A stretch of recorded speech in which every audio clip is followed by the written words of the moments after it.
Doctor Nausheen वसी, शोबे बैनुल-अक़वामी ताल्लुकात से वाबस्ता हूँ। सवाल जो आपने मुझसे किया कि यूक्रेनियन क्राइसिस क्या है, क्यों हुए, वेस्टर्न मीडिया इसको अनप्रोवोक्ड अटैक कह रहा है रशिया की तरफ से, क्या वाकई ऐसा है? देखिए, यूक्रेनियन क्राइसिस को समझने के लिए हमें थोड़ा सा तारीख़ का मुताला करना पड़ेगा। कोल्ड वॉर ख़त्म हुई जो रूस और सोवियत यूनियन और अमेरिका के दरमियान थी, और उस वक्त जो स्फीयर ऑफ इन्फ्लुएंस थे दोनों ब्लॉक्स के, यूक्रेन उस वक्त सोवियत ब्लॉक में शामिल था और ईस्टर्न यूरोप पूरा सोवियत ब्लॉक में शामिल था। कोल्ड वॉर के ख़ात्मे के बाद ये आइडियोलॉजिकल जंग तो ख़त्म हो गई और रूस जो सोवियत यूनियन के बाद टूट के रह गया, उसके बारे में वेस्ट का ख्याल ये था कि अब रूस वेस्ट की ताकत को चैलेंज नहीं कर सकेगा, इस वजह से वो जिस तरह चाहें इस रीजन को मैनिपुलेट कर सकते हैं। जो बहुत से एग्रीमेंट्स हुए थे जिसमें वर्बल नॉन वर्बल कमिटमेंट शामिल थी, उनमें से कोल्ड वॉर के ख़ात्मे पर एक कमिटमेंट ये हुई थी कि जो हिस्टोरिकली इलाके सोवियत यूनियन के स्फीयर ऑफ इन्फ्लुएंस में हैं, वहाँ नेटो की इनलार्जमेंट नहीं होगी। लेकिन वक्त के साथ साथ हमने ये देखा कि यूएस ने इस अहद की पासदारी नहीं की और नेटो इनलार्जमेंट होती रही। ईस्ट यूरोपियन स्टेट हिस्टोरिकली जो सोवियत इन्फ्लुएंस में थी वो नेटो का हिस्सा बनी and finally they came towards the Ukraine. अब यूक्रेन ने खुद इस ख्वाहिश का इजहार किया कि वो नेटो में भी शामिल होना चाहता है और यूरोपियन यूनियन में भी शामिल होना चाहता है। रूस ने इसकी मुखालफत की और रूस ने ये कहा कि अगर यूक्रेन शामिल होता है नेटो में तो इसका रिस्पांस दिया जाएगा, और ये मुस्तकिल एक कॉन्फ्लिक्ट चल रहा था जिसकी एक हमने एपिसोड 2014 में भी देखी थी। रशिया का ये ख्याल है कि अगर यूक्रेन हिस्सा बन जाता है नेटो का तो ब्लैक सी की तरफ से कंटेन कर दिया जाएगा रशिया को। अब आपको मालूम है कि इस कैपिटलिस्ट वर्ल्ड में रिसोर्स और सप्लाई लाइन को कंट्रोल करना बहुत इम्पोर्टेंट है। फिर स्टेट्स के लिए ज़रूरी है कि वो अपने पावर को असर्ट करें। तो अगर देखिए ह्यूमन मोरालिटी के एतबार से देखा जाए तो अटैक कोई भी रियासत किसी दूसरी रियासत को करती है, और एक सिंपल लॉजिक ये दी जाए कि भाई यूक्रेन अब एक आज़ाद रियासत है और वो फैसला कर सकता है कि उसे किस ब्लॉक में जाना है, तो इसमें तो हम ब्लैक एंड वाइट में जवाब दे सकते हैं। लेकिन बैनुल-अक़वामी सियासत एक पॉलिटिकल मोरालिटी के तहत रन होती है, और उस पॉलिटिकल मोरालिटी को अगर समझने की कोशिश की जाए तो दोनों पार्टीज़ ही इसकी रिस्पॉन्सिबल हैं, यूनाइटेड स्टेट्स भी और रशिया भी। इनफैक्ट रशिया को इस स्टेज तक लाया गया जहां वॉर इंडिस्पेंसिबल हो गई थी। तो अब अगर रशिया असर्ट ना करता अपनी पोजीशन तो इसका मतलब ये होता कि उसने यूनाइटेड स्टेट्स की सुपरमेसी को तस्लीम कर लिया है। तो ये सूरत हाल इमर्ज हुई। अब यूक्रेनियन क्राइसिस की इम्प्लिकेशंस बहुत ज़्यादा हैं ग्लोबल पॉलिटिकल ऑर्डर पे। कोल्ड वॉर के ख़ात्मे के बाद ये पहला बड़ा कॉन्फ्लिक्ट है जो हमने मेजर पावर्स के दरमियान देखा, और जो ये बात साबित कर रहा है कि अब सुपर पावर्स का ज़माना ख़त्म हो गया है और मल्टीपोलैरिटी फाइनली इंस्टीट्यूशनलाइज हो रही है, जिसके बारे में post cold war immediate post cold war politics में बात हो रही थी। रशिया ने असर्ट किया है अपना पावर, रशिया ने बैलेंस ऑफ पावर को मेंटेन किया है, और रशिया ने ये साबित किया है कि वो वेस्ट को चेक कर सकता है। उसके जो डिज़ाइंस हैं पेनिट्रेट करने के यूरोपियन रीजन में, वो अनचेक्ड नहीं जाएंगे। इसकी ग्लोबल इम्प्लिकेशंस बहुत ज़्यादा होंगी। इकोनॉमिकली हमने देखा कि रिसेशन तो ऑलरेडी थी, लेकिन अब ये कि इन्फ्लेशन बहुत ज़्यादा बढ़ गई है। अब इसमें देखना ये है कि नया पावर मैकेनिज़्म जो इमर्ज हो रहे हैं या नए जो पावर ब्लॉक्स बन रहे हैं, उसमें कंट्रीज़ किसकी तरफ वेट ज़्यादा रखेंगी। फ़िलहाल हमें यूरोपियन अलायंस इंटैक्ट नज़र आया है यूनाइटेड स्टेट्स के साथ, लेकिन चूँकि रशिया के साथ उनके एनर्जी सप्लाईज़ बहुत ज़्यादा हैं, रशिया की जो एक्सपोर्ट्स हैं, एनर्जी एक्सपोर्ट्स यूरोपियन स्टेट्स में 40% वो उनकी नीड्स को पूरा करते हैं। तो हमने एक रिलेक्टेंसी देखी है रशिया के ख़िलाफ़ हार्ड स्टांस लेने में। इस हवाले से हमें ये देखना होगा कि नई जो डिवीज़न लाइंस हैं उन पर स्टेट किस तरह से प्ले करेंगी।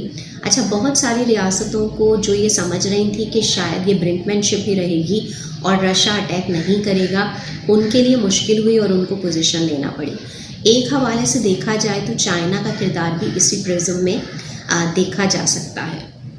मगर मैं ये समझती हूँ कि बैनुल-अक़वामी सियासत में जो इमर्जिंग ट्रेंड्स थे उन्हीं की कंसोलिडेशन हो रही है। हमें बहुत बड़े पैमाने पे कोई तब्दीली होती हुई नज़र नहीं आ रही है। ऐसा नहीं है कि यूक्रेनियन वॉर ने एक पॉलिटिकल ऑर्डर को अपसेट कर दिया है। इनफैक्ट जो ट्रेंड्स इमर्ज हो रहे थे, यूक्रेनियन कॉन्फ्लिक्ट उनको कंसोलिडेट कर रहा है।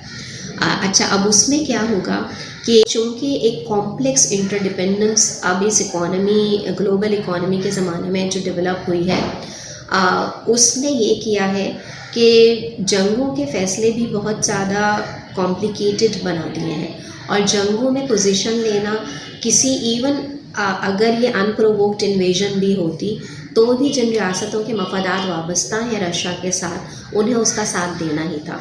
ये थ्रू आउट द हिस्ट्री जंग में हुआ है। कोई ऐसा नया ट्रेंड इमर्ज नहीं हो रहा जो जब नई पावर सेटिंग्स हो रही होती हैं तो वो इवॉल्व हो। इस क्राइसिस में भी हमें ऐसा कुछ होता हुआ नज़र नहीं आता। हाँ, ये ज़रूर है कि अमेरिका का सुपर पावर रोल चैलेंज हुआ है। रशिया को फ़ायदा होगा इस इक्वेशन से। बेशक इंटरनेशनल कम्युनिटी कुछ ही कहे, यूनाइटेड नेशंस जनरल असेंबली ने रेजोल्यूशन पास की थी रशिया के ख़िलाफ़, लेकिन देखिए वो इम्प्लीमेंट नहीं हो सकी है। चाइना की पोजीशन ये है और बहुत सारे यूरोपियन कंट्रीज़ भी ये कह रहे हैं कि ये मसला नेगोशिएशन से हल होना चाहिए और जो मिन्स्क डायलॉग है उसके मुताबिक ही ये मसला हल हो, तो उसी तरह से ये मसला हल होगा।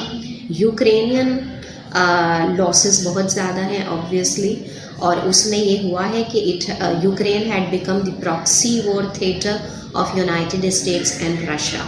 तो ये भी छोटी रियासतों को सोचना चाहिए कि जब वो मेजर पावर्स की जंग में शामिल होते हैं तो अल्टीमेटली लूजिंग एंड पर वही होते हैं। ये एक लेसन जितने भी मिडिल पावर्स इमर्ज हो रहे हैं उनके लिए है कि आज के ज़माने में नेशनलिस्ट इंटरेस्ट इम्पॉर्टेंट है, हर ज़माने में इम्पॉर्टेंट होते हैं। अब वो आइडियोलॉजिकल वॉरफेयर नहीं है जो हमने पिछले वक्तों में कुछ फेजेस के लिए देखी थी।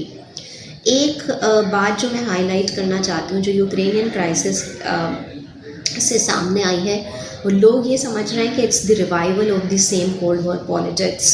जनरली ये व्यू परसिस्ट करता है, लेकिन आप ये देखिए कि जो कोल्ड वॉर का ज़माना था वो तो अब सोशलिस्ट रशिया और कैपिटलिस्ट अमेरिका के दरमियान एक आइडियोलॉजिकल स्ट्रगल थी, कंपटीशन था, कॉन्फ्लिक्ट था। लेकिन आज तो रशिया भी कैपिटलिस्ट है और यूनाइटेड स्टेट्स भी कैपिटलिस्ट है। जो पार्टी सपोर्ट कर रही हैं दोनों तरफ वो भी कैपिटलिस्ट मार्केट, कैपिटलिस्ट इंटरेस्ट को सपोर्ट करती हैं। बेसिकली ये रिसोर्स की जंग है, ये सप्लाई लाइंस को कंट्रोल करने की जंग है, ये अपनी कंट्रीज़ के लिए इंडिपेंडेंट कोर्स चॉक आउट करने की जंग है।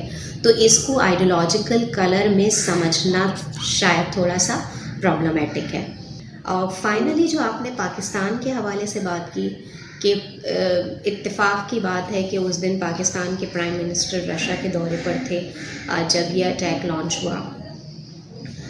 इसमें कोई दो राय नहीं है कि पाकिस्तान के लिए रशिया जाना ज़रूरी था और ये मीटिंग्स बहुत पहले से तय हो रही थी। पाकिस्तान जिन एनर्जी क्राइसिस में है, पाकिस्तान ये चाहता है कि वो रशिया के साथ एनर्जी सप्लाईज़ की डील साइन करे। टाइम इल कंसीव हो गया, टाइमिंग्स बहुत ज़्यादा क्रिटिकल हो गई और जिस पे बहुत ज़्यादा इतराज़ात हैं। अच्छा, जब ये मीटिंग फ़ाइनल हो गई थी उस वक्त भी यूक्रेनियन क्राइसिस डेवलप हो रहे थे, लेकिन अटैक रशिया कर देगा या नहीं करेगा इसके बारे में तो कोई भी नहीं कह सकता था। अगर पाकिस्तान ये मीटिंग कैंसिल करता तो मेरा ख्याल है जो हिस्टोरिकल बैकग्राउंड है पाकिस्तान सोवियत यूनियन रिलेशंस का, उसमें अगर आप व्यू करें, यानी हम देखिए वही जो मैंने कहा था ह्यूमन मोरालिटी अलग होती है, पॉलिटिकल मोरालिटी अलग होती है, तो वो पॉलिटिकल मोरालिटी हमें ये बता रही है कि अगर इस वक्त पाकिस्तान पीछे हटता तो शायद हमें नुकसान ज़्यादा होता और हम जो कोशिश कर रहे हैं कि वो जो सोवियत डेज़ का बैगेज है हम उसको ख़त्म कर पाएँ, उसे हमें ख़त्म करने में मुश्किल होती। तो शायद ये बहुत ही मुश्किल डिसीजन था पाकिस्तान के लिए। पाकिस्तान ने बाद में बहुत इस इम्प्रेशन को ख़त्म करने की कोशिश की कि पाकिस्तान किसी भी किस्म की इन्वेजन को सपोर्ट करता है, लेकिन ये बात तय है कि जितने ममालिक आज न्यूट्रल हैं वो रशिया की पॉलिसी को सपोर्ट कर रहे हैं। तो पाकिस्तान क्यों गया, पाकिस्तान को क्यों जाना चाहिए था, इसको भी हम हिस्टोरिकल फैक्टर्स को नज़रअंदाज किए बगैर हतमी राय नहीं दे सकते। अहम बात यह है, देखिए मैं कंक्लूड करूं कि हर रियासत अपने कौमी मफाद को परसू करती है। वक्ती तौर पे जो सिचुएशंस इवॉल्व होती हैं उसमें हमें बहुत सारे फैक्टर्स को देखना होता है। उसमें हिस्टोरिकल फैक्टर, इकोनॉमिक फैक्टर, वक्ती कॉन्टेक्स्ट जो इवॉल्व हो रहा होता है किसी सिचुएशन का, वो देखना पड़ता है। साउथ एशिया में जो पॉलिटिक्स इमर्ज हो रही है वो ब्लॉक पॉलिटिक्स है। चाइना, रशिया, पाकिस्तान, क्योंकि चाइना मीडिएटर है पाकिस्तान और रशिया के बीच में, हम उस पॉलिसी के अगेंस्ट नहीं जा सकते जो चाइना की पॉलिसी है। हम चाइना को सपोर्ट कर रहे हैं, तो हमें ये देखना होगा कि यूक्रेनियन क्राइसिस का डायरेक्ट इम्पेक्ट पाकिस्तान पे तो नहीं है, ना होगा, लेकिन अगर पाकिस्तान उसी ब्लॉक में रहता है जिसके साथ अभी वो अपनी इकोनॉमिक स्टैंडिंग को बेहतर बनाने की कोशिश कर रहा है, ये पाकिस्तान के लिए बेहतर होगा। Thank you.